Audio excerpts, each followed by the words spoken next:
Okay. So NAWBO Slow Chapter changed my life because they gave me this scholarship to a program at UCLA called Management Development for Entrepreneurs, which was like a 10-month, almost year-long program.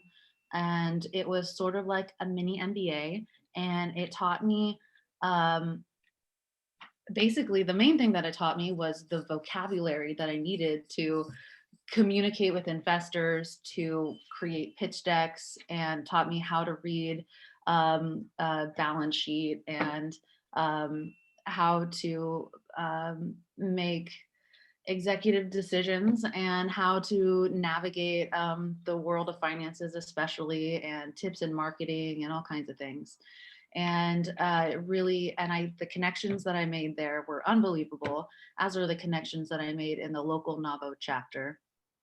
And my business is cannabis, and I joined NAWBO quite a few years ago, at least 3, maybe 4 years ago, I want to say. And it was 4 years is a very long time in the cannabis industry as far as um, changes in social acceptance. And it was definitely 4 years ago, not as widely accepted as it is now. And so I was so nervous going to NAWBO meetings at the country club in SLO, where there were members who are, local elected officials. I was like shivering the whole time, but everybody was so inviting and welcoming. And it was amazing to be in a room full of women who, I remember one NAWBO member saying several times that she loves not having to apologize for being ambitious, which was something that really resonated with me because I've always been ambitious. I like big, impossible tasks. The more impossible and the bigger, the more attractive it is to me, I think. And I think that I met a lot of people on NAWBO who have a similar way of thinking. So that's why I love NAWBO. That's amazing. And we're just so happy to have you as a corporate partner. And we all kind of sat around and we thought, I love that you mentioned that it wasn't as widely accepted, cannabis, as an Yeah. industry and it socially, because I know for a lot of people, it's like, I know the power of what cannabis can do for the economy and the local economy, especially, and all the give back, the giving back to nonprofits and the giving back and really helping the economy boost. And so I think it's just amazing that you are one of those pioneers in that industry and really helping our local economy in the I county. gotta say, And you get your hands dirty. You're out there really doing a lot of things, not just giving money, but actually doing things for our community, which is incredible. yeah. I want to talk real quick about Yeah. the money that we are generating, the tax money that we're generating for our city of San Luis Obispo. We're on track to generate over $750,000 just Yeah. for the city of SLO between the cannabis business tax and the city's portion of sales tax.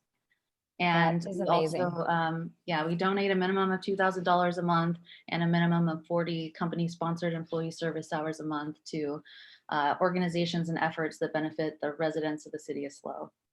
And we've done all kinds of fun things.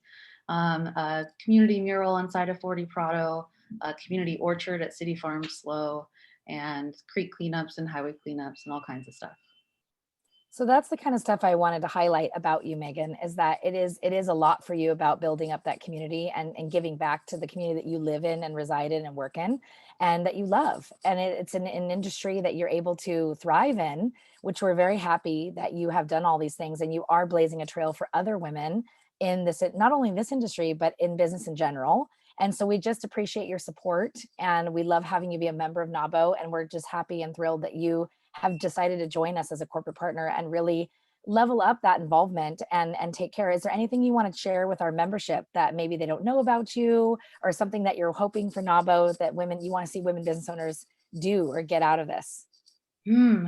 Let's see. I guess I want to see any women business owners who are in new industries. Don't be shy to reach out. I would love to answer any questions that you might have or give you any connections that might be that I might have that might be helpful to you. I know that starting a business in a brand new industry is difficult because there's no guidelines, no established pathway, and so it's a little bit of a different thing. Awesome. Well, we'll definitely be sure to include your contact info at the bottom when we send out the newsletter. So we'll include this clip and everyone can get to know you. So feel free to reach out. And if you haven't already, stop by and say hi to Megan. I don't know how often you're there, if you're there at all, but at Mom's, which is on South Higuera here in SLO. And just I'm thank there you on so Tuesdays much. and Wednesdays. Tuesdays and Wednesdays. So you can go see Megan Come there. by. So yeah, thank you for making your space approachable and inclusive. And we just really appreciate you in so many ways. So we want to thank you. Oh, thank you so much, Tyler.